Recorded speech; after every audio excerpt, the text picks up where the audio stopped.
cakap baik-baik di media sosial. Okey, boleh Puan Nisha terangkan apa cakap baik-baik? Cakap baik-baik ni macam apa tajuk ni yang kalau boleh Puan Nisha diskusikan. Silakan. Okey, baik. Terima kasih Tuan Razman. Bila Tuan Razman bagi tahu tentang tajuk untuk hari ini kan, saya rasa sangat-sangat teruja. Okey, sebab apa? Saya akan kongsikan beberapa sebab kita akan discuss kan diskusi tanpa sepadan, kita akan discuss tentang tiga perkara sebenarnya. Okey, tiga perkara. Berdasarkan pada tajuk yang diberikan kepada saya lah. Iaitu yang pertama adalah cakap. Cakap. Okey, yang kedua adalah baik-baik. Yang ketiga adalah di media sosial. Sebab saya nak share lah sedikit dengan Tuan Razman kan, sebab saya punya master tajuknya adalah The Capability of Social Media in Framing Issues Expressive by Malay Young Adults. Maksudnya saya buat master pada tahun 2012.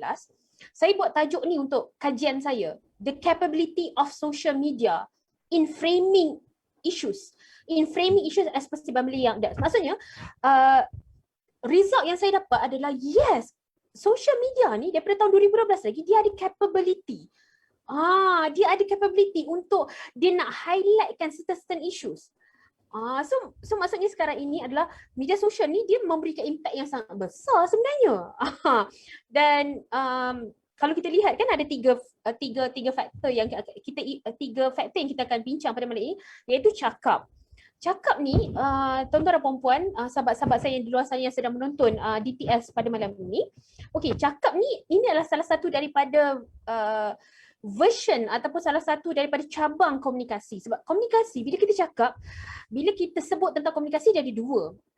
Satu komunikasi verbal, satu lagi komunikasi non-verbal. Okey, non-verbal tu apa? Dia macam body language lah, yang macam sekarang ni kan. Macam, okey, Tuan Razman sedang mengangguk, bila saya cakap, sedang tersenyum. Itu semuanya adalah non-verbal. Tapi verbal tu adalah apa percakapan kita. So, cakap tu adalah salah satu daripada elemen komunikasi. So, kenapa kena cakap baik-baik? Sebab apa? Bila kita cakap tentang baik-baik ini kan, dia adalah melibatkan kepada satu elemen, elemen yang boleh menenangkan, yang boleh memberikan memberikan satu kebaikan, kelegaan, ketenangan apabila orang tu mendengar kata-kata kita. Mendengar kata-kata kita.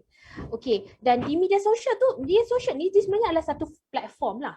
Dia sebenarnya satu platform untuk kita nak send the message. Kita nak sebarkan maklumat ke apa sajalah kan. Dia sebagai satu platform sebenarnya, media sosial ni. Media sosial ni dia bukanlah orang untuk menerima, tak. Yang sebenarnya yang menerima tu adalah manusia. Yang menerima mesej tu adalah manusia. Yang menghantar mesej pun adalah manusia sebenarnya. So machine, devices ni kan, ni semua platform, ni semua adalah channel untuk kita nak berbicara, nak berkomunikasi. So bagi saya tajuk ni memang sangat penting, terutamanya bagi zaman kita sekarang kan, pandemik kita sekarang, kita terkurung kat rumah. Okey, saya gunakan perkataan terkurung. Sebenarnya terkurung tu dia ada macam-macam persepsi kan. Dia ada macam-macam persepsi. Dia ada persepsi yang baik, terkurung, ataupun persepsi yang buruk, terkurung.